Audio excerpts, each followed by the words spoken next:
सख्ती के साथ उठाना चाहिए, बिना सोच, बिना लौंग लपेट के, बिना संकोच के। तो जो देश के हित में, देश की सुरक्षा के हित में है, आने वाली पीढ़ी के भविष्य के हित में, हमें वो कदम उठाने में कोई संकोच नहीं करना चाहिए। तो योगी जी, आप ये मानते हैं, आप भी कही है, सामूहिक पलायन क्या कोई इश्यू नहीं यूपी में? केवल कैराना और कांधला तो मीडिया की नजरों में आ गया। मैं कह सकता हूं 2 दर्जन से अधिक कस्बे हैं पश्चिमी उत्तर प्रदेश में जहां पर पलायन हुआ है। आप गाजियाबाद में चले जाइए, वाल्मीकि बस्ती पूरी तरह खाली हो चुकी है, कोई मुद्दा नहीं बनता है, दिल्ली के एकदम नजदीक है। बस योगी आदित्यनाथ यहीं आप अपने एजेंडे पर आ गए। क्या आप आ गए पलायन पर? और पलायन पर कैराना को मीडिया ने मुद्दा नहीं बनाया योगी जी, कैराना को मुद्दा हुकुम सिंह ने बनाया जो बीजेपी के सांसद थे, संगीत सोम ने बनाया, और अब आप लोग बना रहे हैं। तो आपके लिए उत्तर प्रदेश में मुद्दा फिर वही कैराना मॉड्यूल है कि आप पलायन को मुद्दा बनाएंगे? आपने अभी पश्चिमी उत्तर प्रदेश की अपनी रैली में कह दिया कि पश्चिमी उत्तर प्रदेश की स्थिति कश्मीर जैसी हो जाएगी अगर सपा की सरकार आएगी, और 1990 से तुलना करें। तो आप एक तरह से बहुत डरावना माहौल चुनाव के पहले बनाना चाह रहे हैं, हिंदू मुस्लिम के बीच ध्रुवीकरण की कोशिश करके, डरा कर। मैं एक जनप्रतिनिधि के रूप में जनता को यह भी नहीं बता सकता हूं कि आपकी सुरक्षा पे सेंध कौन लोग लगा रहे हैं, कौन लोग हैं। आखिर कश्मीर की घटना एक दिन में नहीं एक दिन में घटित नहीं हुई। 19 जनवरी 1990 एक दिन में नहीं हुआ। 19 जनवरी 1990 को आने के पहले इसी प्रकार के संगठित अपराध ने पूरे कश्मीर को रौंदा है। सरकारें आंखें बंद करके, जैसे समाजवादी पार्टी और बहुजन समाजवादी पार्टी उत्तर प्रदेश के अंदर मौन थी, मौन है, वैसे ही कश्मीर के अंदर की सरकारों ने भी वही मौन धारण किया हुआ था, उनको संरक्षण दिया। और यही स्थिति योगी आज पश्चिमी उत्तर प्रदेश के अंदर है। अगर वहां रोका नहीं गया इस पलायन को, तो निश्चित ही एक दिन ऐसा आएगा जब कश्मीर जैसी स्थिति पश्चिमी उत्तर प्रदेश के अंदर पैदा हो, वह दिन ना आए। हम लोगों की नैतिक जिम्मेदारी बनती है कि सत्ता बाद में आएगी, पहले उनको सुरक्षा की प्रति आगाह करें, और वही काम हम कर रहे हैं। योगी आदित्यनाथ, बस यही जो आप बात कर रहे हैं, पश्चिमी उत्तर प्रदेश में जो स्थिति है उससे कई गुना बढ़ा चढ़ाकर आप बोल रहे हैं। कैराना में कुछ लोगों ने घर छोड़ा, लेकिन कैराना नहीं, 25 शहर, मैं दावे के साथ कह सकता हूं 2 दर्जन से अधिक ऐसे कस्बे हैं और दर्जनों गांव हैं। आप जाइए वहां थोड़ा मौके पे जाके। नहीं, दर्जनों गांव हैं तो वो तस्वीर और वो कहानी तस्वीर है ना, मौके पे जाइए आप। नहीं तो आपके सांसद सिर्फ कैराना की बात कर रहे थे, संगीत सोम कुछ इलाके की बात कर रहे थे। अब योगी आदित्यनाथ एक गाजियाबाद और लेंस लेकर पहुंचे अपने, मैं गाजियाबाद बोल रहा हूं, मैं मुरादाबाद आपको बोल रहा हूं, मैं मेरठ आपको बोल रहा हूं, आप देवबंद और उसके आसपास के क्षेत्रों में चले जाइए, आप बरेली में चले जाइए, सब जगह लोग छोड़कर चले गए। हर जगह लोग व्यापक स्तर पर पलायन हुआ है। बहुत एग्जैजरेटेड, बहुत अतिरंजित बात आप जाइए ना, आप क्या आप एक बार निष्पक्ष अपनी टीम को नहीं, मैं जाता हूं, हमारी टीम भी जाती है योगी जी, लेकिन हम योगी की आंख, योगी का चश्मा, योगी का एजेंडा लेकर नहीं जाते।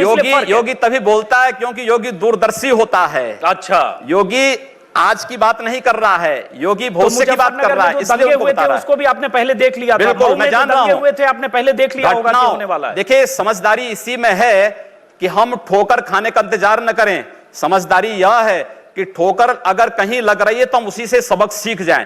कश्मीर में ठोकर लगी है, पश्चिमी उत्तर प्रदेश में ठोकर न लगे, यही हमारे लिए समझदारी है। योगी आदित्यनाथ रोकें और सख्ती के साथ रोकें। लेकिन ये डराकर ऐसा लगता है कि आपका पूरा गेम प्लान यूपी के लिए, पश्चिमी उत्तर प्रदेश के लिए योगी का एक अलग गेम प्लान है। मेरा कोई अलग गेम प्लान नहीं है। जो हमारे चुनाव मैनिफेस्टो का हिस्सा है, इलेक्शन मैनिफेस्टो का हिस्सा है, मैं उसी के अंतर्गत इन सब बातों को उस मैनिफेस्टो में है कि 25 जगह पलायन हुआ। हमने 25 जगह पलायन नहीं, हमने सांप्रदायिक हिंसा से संवेदनशील क्षेत्रों में सामूहिक पलायन की घटना को रोकने के लिए वहां पर स्पेशल टास्क फोर्स गठित करने की बात और डिप्टी कलेक्टर की तैनाती और जिलाधिकारियों को वहां के लिए पूरी तरह जवाबदेही बनाने की बात कही है। आपके लिए पलायन बहुत बड़ा इशू है। पलायन बहुत बड़ा इश्यू है बिल्कुल, आपके लिए होगा। विकास के साथ साथ सुरक्षा भी आवश्यक है। कोई इशू होगा भी नहीं चुनाव में योगी जी, क्योंकि आपकी पूरी पर्सनालिटी, आपका भगवा वस्त्र और आपका कट्टर हिंदुत्व, आपकी छवि आपको पलायन के पास ले जाएगी। लेकिन मैं प्रधानमंत्री मोदी के पास ले जाता हूं। एक मिनट सुन लीजिए, मैं आपको प्रधानमंत्री मोदी के पास ले जाता हूं। प्रधानमंत्री मोदी की जितनी रैलियां हुई है चुनाव के दौरान, और आज भी मेरठ में उनकी रैली होगी, हर रैली में वो विकास की बात करते हैं, वो उत्तर प्रदेश को एक अलग लेवल पर ले जाने की बात करते हैं, गांव में बिजली, किसान को फायदा, इसकी बात करते हैं, नीम कोटेड यूरिया की बात करते हैं, योगी आदित्यनाथ पलायन की बात करते हैं। तो ऐसा लगता है कि एक मिनट सुन लीजिए कि उत्तर प्रदेश में 2 पिच तैयार है। एक पिच पर नरेंद्र मोदी चलेंगे, एक पिच पर योगी चलेंगे। योगी के पीछे साक्षी, संजीव बलियान, संगीत सोम, बैंड बाजा बारात। हमने विकास की बात भी कही है। 70 लाख नौजवानों को रोजगार की बात भी हम लोगों ने इस बात में कही है, मंचों पे भाषण भी हुए हैं। लेकिन आप उसके एक पक्ष को लेकर के चल रहे हैं। लेकिन हां, मैं फिर कहता हूं कि विकास के साथ साथ सुरक्षा एक इश्यू है और हम इसको लेकर के जनता के पास जाएंगे। तो सुरक्षा इशू है, मतलब हिंदुओं को की सुरक्षा इशू है, हमने सबकी बात की, मारे जाएं अगर हमने तो हमने वो इशू नहीं है। हमने जाति मत और मजहब की बात नहीं कही। आप मेरे भाषण को कोट कर रहे हैं, वहां पर ना हिंदू है ना मुस्लिम है, उपद्रवी कोई भी है आप उसके खिलाफ कार्रवाई करिए। भोला हूं, लेकिन नहीं, आप एक बात तो सुनिए पहले। मायावती जी जो कहती हैं कि दलित और मुस्लिम एक हो जाओ, तो तब आपको ये अच्छा लगता है। नहीं, तब भी हम जब समाजवादी पार्टी तब भी हम सवाल उठाते यादव और मुस्लिम की बात करती है तो वो अच्छी बात है। तब भी हम लेकिन सवाल उठाते अगर मैं उन तत्वों के खिलाफ जो दंगाई हैं, जो सामूहिक पलायन के लिए जिम्मेदार हैं, उनके खिलाफ कार्रवाई की बात करता हूं तो मैं सांप्रदायिक हो गया। 5 वर्षों में उत्तर प्रदेश के अंदर 500 से अधिक छोटे बड़े दंगे हुए, और ये मान के चलिए कि हमारे लोगों के कारण ही पूर्वी उत्तर प्रदेश में एक भी दंगा नहीं हुआ। वहां हिंदू सुरक्षित है तो मुसलमान भी सुरक्षित है। दंगा हुआ वो अखिलेश सरकार की नाकामी थी ना, तो बोलिए इस बात को, बिल्कुल इस बात को बोलिए कि उसकी नाकामी थी। नाकामी थी, जैसे निकम्मों को सत्ता से बाहर करिए यहां से। दंगे के समय बिल्कुल नाकामी थी, बाहर करना चाहिए, सुरक्षा न दे सके दंगाइयों पर। मैं जोर दे रहा हूं, दंगे के समय सफाई में जिस ढंग से जश्न हो रहा था वो भी शर्मनाक था। सरकार मथुरा से प्रारंभ होता है और सहारनपुर तक जाता है। बिल्कुल सही करें। 4 बार बरेली में दंगे हुए, बिल्कुल सही। मुजफ्फरनगर में 4 महीने तक दंगे होते रहे। अगर सरकार मुस्तैद होती तो जिस ढंग से दंगे कई दिन तक भड़के, शक्ति का संतुलन हम लोग पूर्वी उत्तर प्रदेश में कर रहे हैं, और आवश्यकता पड़ेगी पश्चिमी उत्तर प्रदेश में वो संतुलन करेंगे, सबको सुरक्षा देंगे, लेकिन दंगाइयों को किसी भी स्थिति में बख्शेंगे नहीं। तो ये आप डरा रहे हैं। डरा नहीं रहा हूं मैं, हम लोगों ने नियंत्रित किया है, बिना सत्ता के बल पे किया और आगे भी करेंगे हम लोग। जिस ढंग से आप डरा ये रहे हैं पश्चिमी उत्तर प्रदेश के लोगों को, मैं डरा नहीं रहा हूं, उनको जागरूक कर रहा हूं कि जिस ढंग से पूर्वी उत्तर प्रदेश में गोरखपुर में आपकी हिंदू युवा वाहिनी जिस ढंग से काम गोरखपुर ही नहीं, हम लोगों ने आजमगढ़ को भी नियंत्रित किया है। अगर जरूरत पड़ी, आजमगढ़ से सब लोग डरते थे, अब आजमगढ़ में हर व्यक्ति जा सकता है। अब आजमगढ़ में जाने में किसी को संकोच नहीं, और ये मान के चलिए किसी ने किया तो हिंदू आवानी जैसे संगठनों ने किया है, और आगे भी हम लोग करेंगे, रोकेंगे। दंगे नहीं होंगे तो विकास होगा। और पश्चिमी उत्तर प्रदेश में विकास इसलिए थमा है क्योंकि पश्चिमी उत्तर प्रदेश में लगातार दंगों ने जनजीवन को प्रभावित किया है, आम नागरिकों के सामने सुरक्षा का गंभीर संकट खड़ा किया है, और उत्तर प्रदेश में सपा बसपा ये दोनों सरकारें उन दंगाइयों को लखनऊ में लाकर के सम्मानित करते थे। स्टेट प्लेन का दुरुपयोग होता था, इन दंगाइयों को लाकर के सम्मानित किया जाता था। भारतीय जनता पार्टी आएगी, ऐसे दंगाइयों से सख्ती के साथ निपटने का कार्य करेगी। योगी जी, मैं ये पूछ रहा हूं, ऐसे दंगाइयों से सख्ती से सरकार निपटे, अच्छी बात है, सरकार की ड्यूटी होती है, सरकार की जिम्मेदारी है कि निपटे, लेकिन क्या ऐसे दंगाइयों से, अगर दंगा ऐसे होता है तो योगी आदित्यनाथ की हिंदू युवा वाहिनी या योगी आदित्यनाथ के कार्यकर्ता निपटे? ये तो फिर अराजक स्थिति होगी। देखिए, जब सरकारें निकम्मी हो जाएंगी, एक भी उदाहरण आप नहीं दे सकते जहां पर किसी हिंदू संगठन ने दंगा किया हो या अपने स्तर पर कोई कानून अपने हाथों में लिया हो। लेकिन शक्ति का संतुलन बनाने की आवश्यकता है, और उस शक्ति का संतुलन पूर्वी उत्तर प्रदेश में बना है, पश्चिमी उत्तर प्रदेश में भी बनाएंगे। तो कैसे बनाएंगे? आप देखते रहिए, बनाएंगे। जरा सुनते हैं, आप जरा सुना दीजिए। मैंने कहा ना, जनता जानना चाहती है। पूर्वी उत्तर प्रदेश में जाइए क्यों दंगे नहीं हुए, और पश्चिमी उत्तर प्रदेश में क्यों दंगे हुए, बस ये उदाहरण पर्याप्त है। पश्चिमी उत्तर प्रदेश में क्यों दंगे हुए, मैं जरा समझना चाहता हूं, जरा समझा दीजिए। वहां जब दंगे हुए मुजफ्फरनगर में, उसमें हर दल के नेता थे जो पर्दे के पीछे कहीं न कहीं उकसावे की राजनीति कर रहे थे, चाहे कांग्रेस के इमरान नासूर, देखिए ये तो चाहे नेता तो बाद में आया, चाहे बीजेपी के हो, नेताओं के नाम मैं बता सकता हूं, नेता बाद में आए हैं, के पीछे उकसा रहे थे वहां, नेता बाद में आए हैं। कार्यकर्ता आपको नहीं मालूम कि जब पहली बार उन 2 बालकों की हत्या होती है, बिल्कुल सब मालूम है, हत्या होती है, उत्तर प्रदेश सरकार के एक मंत्री के द्वारा उन हत्यारों को पुलिस स्टेशन से छुड़वाया जाता है, और फिर वहां पर एक वर्ग विशेष के लोगों को खुली छूट दी जाती है दंगा करने की, और स्वाभाविक रूप से दंगा होगा, एक पक्षीय मार शुरू होगी तो दूसरा पक्ष हाथ पे हाथ धरा हुआ बैठे नहीं बैठ सकता। चलिए, वो काम सरकार का है, लगातार हुई। आपके इल्जाम में आंशिक या पूर्णतः सत्यता है, इसकी जांच सरकार का जिम्मा है, और ये सवाल उठे हैं। आपने जिन मंत्री का नाम नहीं लिया, लेकिन हाँ ऐसे सवाल उठे हैं। लेकिन सवाल उठता है, ऐसे हालात अगर कहीं बनते हैं, उससे निपटने की जिम्मेदारी मैं फिर कह रहा हूं सरकार की है। जब सरकारें निकम्मा हो जाएंगी, योगी आदित्यनाथ जनता को खड़ा होने का अधिकार नहीं होनी चाहिए, जनता को खड़ा होने का अधिकार है। अपनी सुरक्षा के लिए जनता को भी खड़ा होने का अधिकार है, सरकारें निकम्मी हो जाएंगी तो इसका मतलब आप जनता को उकसा रहे हैं? उकसा नहीं रहा हूं, अपनी सुरक्षा के लिए उनको सावधान कर रहा हूं, जागरूक कर रहा हूं। यही इसी बात को कहते हैं कि गर्व से कहिए हम हिंदुस्तानी हैं। आपके कहने से नहीं बोलेंगे, हम लोगों की आत्मा कहती है।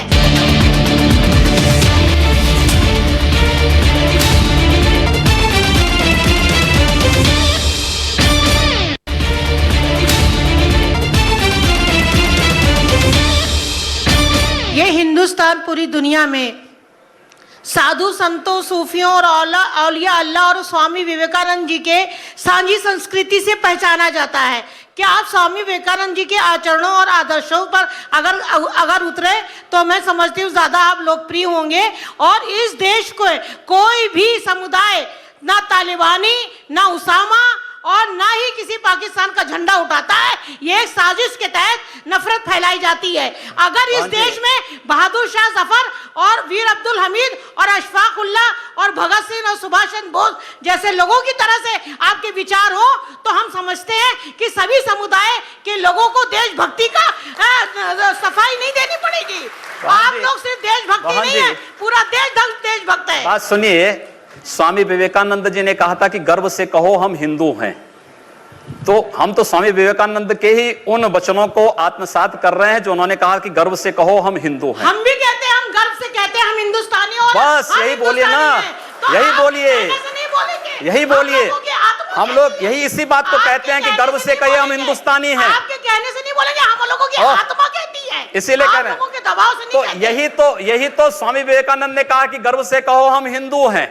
और अगर वही बात मैं कह रहा हूं तो इसमें बुरा मानने की बात कौन सी है? योगी जी, वो मुसलमान जो हिंदुस्तान में रुके बंटवारे के बाद 1947 के बाद, वो डेमोक्रेटिक सेटअप में रहना चाहते थे, वो नहीं रहना चाहते थे इस्लामी सेटअप में। और उन्हें अपने राष्ट्रवादी होने पर बहुत गर्व है और हमें किसी से सर्टिफिकेट की क्या जरूरत। हम तो रुके अपने इस डेमोक्रेटिक सेटअप में और हम चाहते हैं कि हिंदुस्तान आगे बढ़े, हमारा भारत आगे बढ़े। तो उसमें बांट के तो आप भारत को पीछे ले जाना चाहते हैं। आप बहन जी बहुत अच्छी बात कह रहे हैं और मुस्लिम है। अपने मौलाना और मौलियों को समझा पाते कि 3 तलाक के मुद्दे पर भी इस प्रकार का फतवा जारी करते, बहुत अच्छा होता। मैं क्षमा चाहूंगी, मुस्लिम औरतों के तलाक का मुद्दा आपका मुद्दा नहीं है, ये हम लोगों का मुद्दा है, देश का मुद्दा है। आप पूरे देश की महिलाओं, देश का मुद्दा है। आप पूरे देश की महिलाओं के आरक्षण की बात करिए, उनको राज्यसभा में, विधानसभा में, अरे वो मिल ही जाएगा, विवेकानंद जी वो तो मिल ही जाएगा। मुझे दुख होता है कि लोग धर्म को व्यापार बना रखा है। जिस तरह व्यापारी अपने लाभ और हानि के लिए लड़ता है, इसी तरह धर्माचार अपने प्रचार के लिए लाभ और हानि में लड़ते हैं। ये जो है ये व्यापार नहीं है। मुल्ला और मौलियों को समझाए कि 3 तलाक के मुद्दे पर फतवा जारी करें और एक बड़ी मुस्लिम आबादी को न्याय दें। आप इस तरह के इश्यूज ना उठाइए मेहरबानी से। ये वो वक्त आ गया है कि आप देखें कि मुसलमान, औरतों का क्या मुद्दा, मुसलमान खुद मर्द भी एजुकेशन में कितने पीछे है। ये बात उन दलों को समझानी चाहिए जो मुसलमानों को केवल आजादी के बाद वोट बैंक बना करके रख दिए हैं। योगी जी से मैं सहमत हूं कि आप जो सवाल इनको कह रही हैं ये उठाए मुसलमानों की गरीबी, गुर्बत और इसकी बात, वहां जो पार्टियां जो मुसलमानों को सदियों से, दशकों से वोट बैंक समझती है, वो पार्टियां भी वहां मुसलमानों के सिर्फ वोट बैंक समझती है, उनके विकास की बात कम करती है। चुनाव में रमजान के मौके पर, ईद के मौके पर टोपी लगाकर मुसलमानों के साथ तस्वीरें खिंचवाते नेता भी मुसलमानों का भला नहीं करते हैं।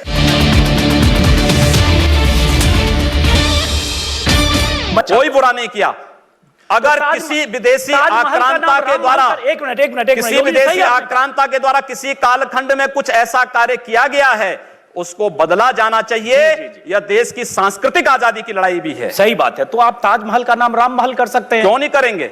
कर देंगे, बिल्कुल किया जाना चाहिए। आवश्यकता है तो किया जाना चाहिए। चलेगा तो जो मुमताज महल के लिए शाहजहां ने ताजमहल बनाया, उसको जांच का विषय है, चर्चा करिए ना इस पर कभी खुले मंच पर। अच्छा, तो इसका मतलब जो भी पुरानी विरासत है, अगर कहीं लाल कोई विरासत नहीं, कुतुब मीनार जो देश के हित में होगा हमें वह कदम सख्ती के साथ उठाना चाहिए, बिना सोच, बिना लौंग लपेट के, बिना संकोच के। तो जो देश के हित में, देश की सुरक्षा के हित में है, आने वाली पीढ़ी के भविष्य के हित में हमें वो कदम उठाने में कोई संकोच नहीं करना चाहिए। तो योगी जी आप ये मानते हैं, आप थोड़ा गुस्से में हैं, तो मैं कोई गुस्सा नहीं हूं। मैं आपको बता रहा हूं, आप क्योंकि मुझे कह रहे हैं, मुझे भय है कि आपको फिर पसीना ना हो जाए। बिल्कुल नहीं, मैं चाहता हूं आप गुस्सा करिए, पसीना नहीं आएगा मुझे, चिंता मत करिए।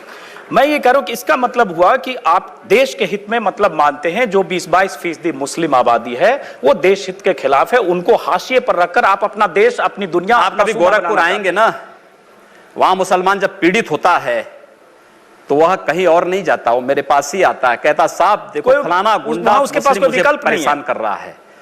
और उत्तर प्रदेश सरकार से भी जो पीड़ित होता है तो भी मेरे पास ही आता है, कहीं और नहीं जाता है। अकेले सांसद हूं जो 2-3-4 घंटे पब्लिक के लिए खुले उसमें बैठता हूं, कोई सुरक्षा नहीं, कोई तामझाम नहीं, कोई भी आए अपनी बात कहें और फिर अगर बातचीत से मानेंगे ठीक, नहीं तो आंदोलन का रास्ता वहां तय होता है। हर एक व्यक्ति की सुरक्षा और हर एक व्यक्ति का विकास आपको देखना गोरखपुर में जाकर के एक बार इसको ये बोलेंगे, हर एक व्यक्ति मतलब हिंदू हो या मुसलमान, क्या बात कर रहे हैं? जो भारत का नागरिक है, जो भारत का नागरिक है वो हमारा नागरिक है, उसमें जाति मत और पंथ कहां की बात आती है? जब उस अरे मैं सनातन हिंदू धर्म का उपासक हूं, बदलना चाहते हैं, सनातन हिंदू धर्म का उपासक हूं, सर्वे भवन्तु सुखिनः और सर्वे सन्तु निरामया की बात करता हूं। मैं किसी मत और मजहब का विरोधी नहीं, लेकिन जो भारत का विरोधी है मैं उसका विरोधी हूं सर, वो कोई भी हो, मैं उसका विरोधी हूं।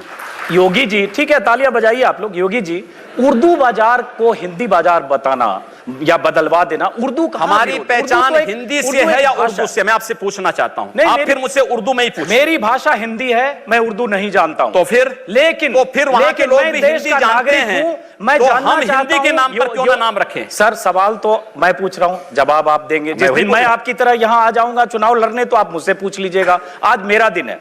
तो मैं ये पूछ रहा हूं कि योगी आदित्यनाथ जब पश्चिमी उत्तर प्रदेश में जिस ढंग से चुनाव प्रचार में जा रहे हैं या पूर्वी उत्तर प्रदेश में जिस ढंग से आप चुनाव प्रचार करते हैं, और जाहिर है वहां आपकी फैन फॉलोइंग भी काफी है, क्या आपके दायरे में, आपकी राजनीति में मुसलमानों के लिए कोई जगह नहीं है? क्यों नहीं है?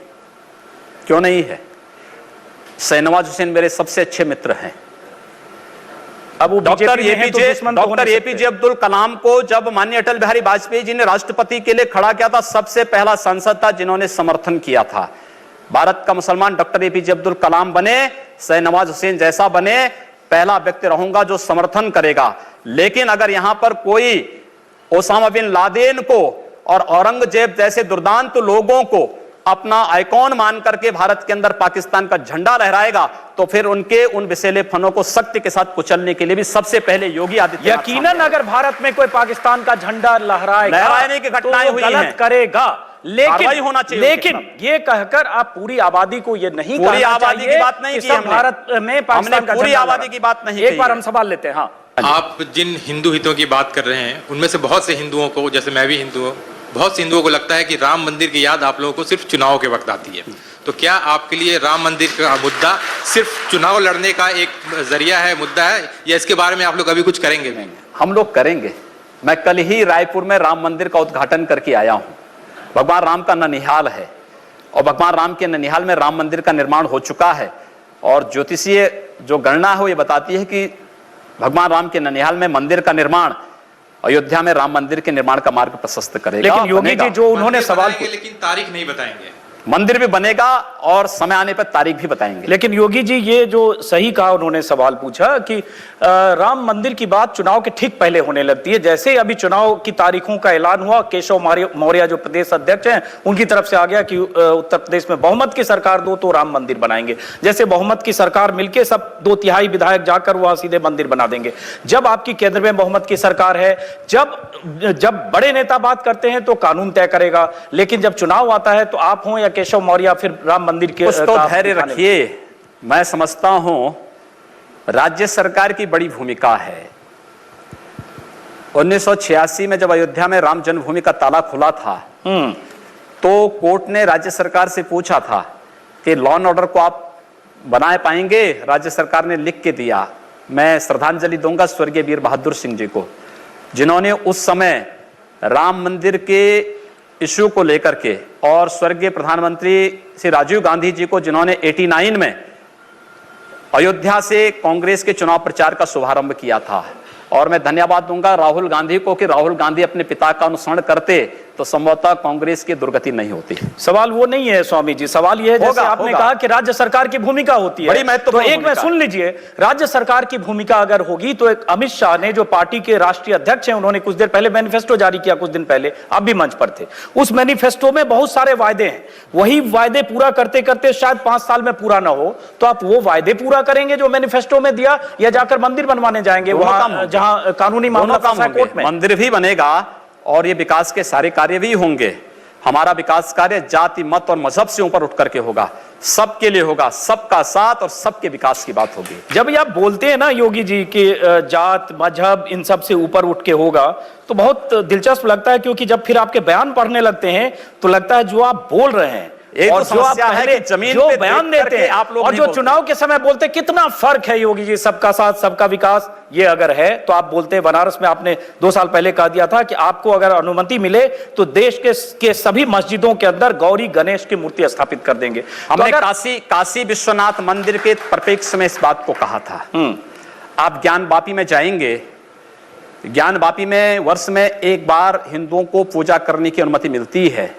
मस्जिद के अंदर गर्भगृह में नीचे जो मंदिर था, पुराना काशी विश्वनाथ का मंदिर था, ये वर्तमान का जो मंदिर है काशी विश्वनाथ का, ये अहिल्याबाई होलकर जी ने बनाया था।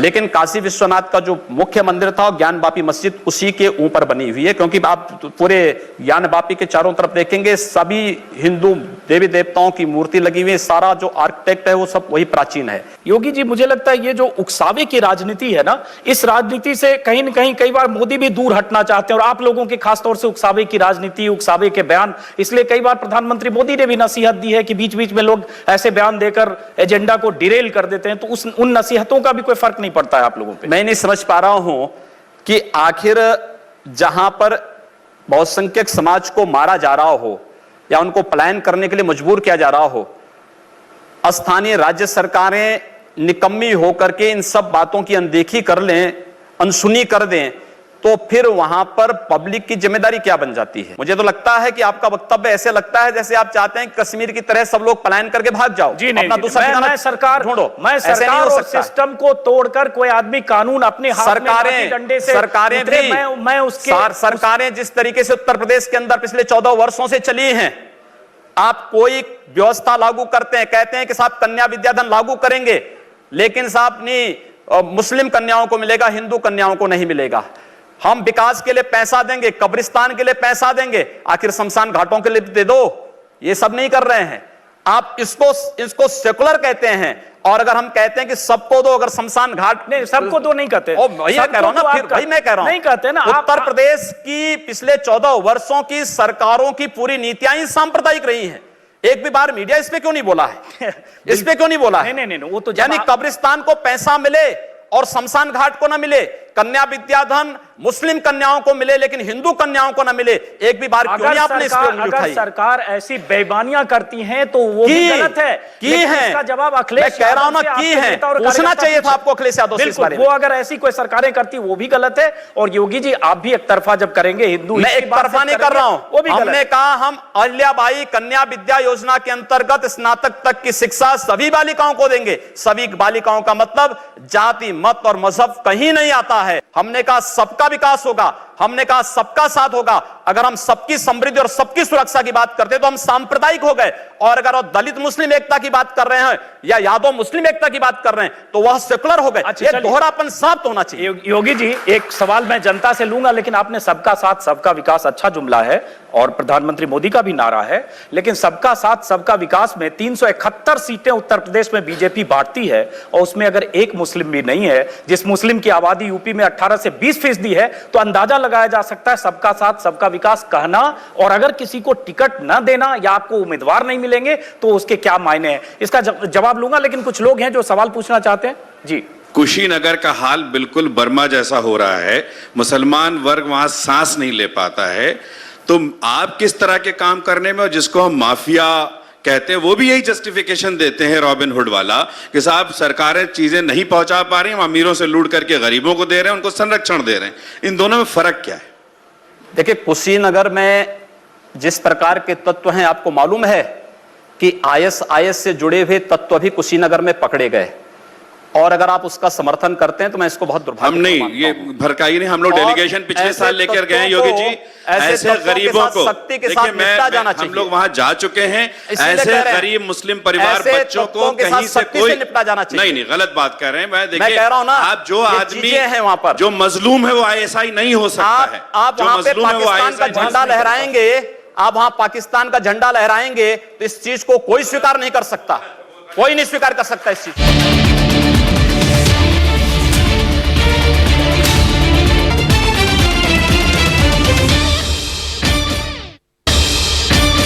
आपके समर्थक कहते हैं कि अगर यूपी में रहना है तो योगी योगी कहना है। इसका नारे का क्या मतलब है और ये डराने वाला नहीं है? अरे भगवान कृष्ण ने भी कहा था कि तस्माद योगी भवा अर्जुन। अर्जुन को कहा, अर्जुन योगी बनो। अगर प्रदेश का हर नागरिक योगी बन जाएगा तो प्रदेश का कायाकल्प हो जाएगा, विकास भी हो जाएगी, सुरक्षा भी हो जाएगी। आपसे एक सवाल यह है कि हमारे भारत देश की नींव अखंडता, यूनिटी इन डाइवर्सिटी, चाहे संविधान हो उसमें सब में लिखा हुआ है। क्या आप कभी कोई ऐसा कदम उठाएंगे जिससे हिंदू मुसलमान एक साथ होकर भारत देश की प्रगति में कुछ कर सकें? ये बड़ा गंभीर सवाल है।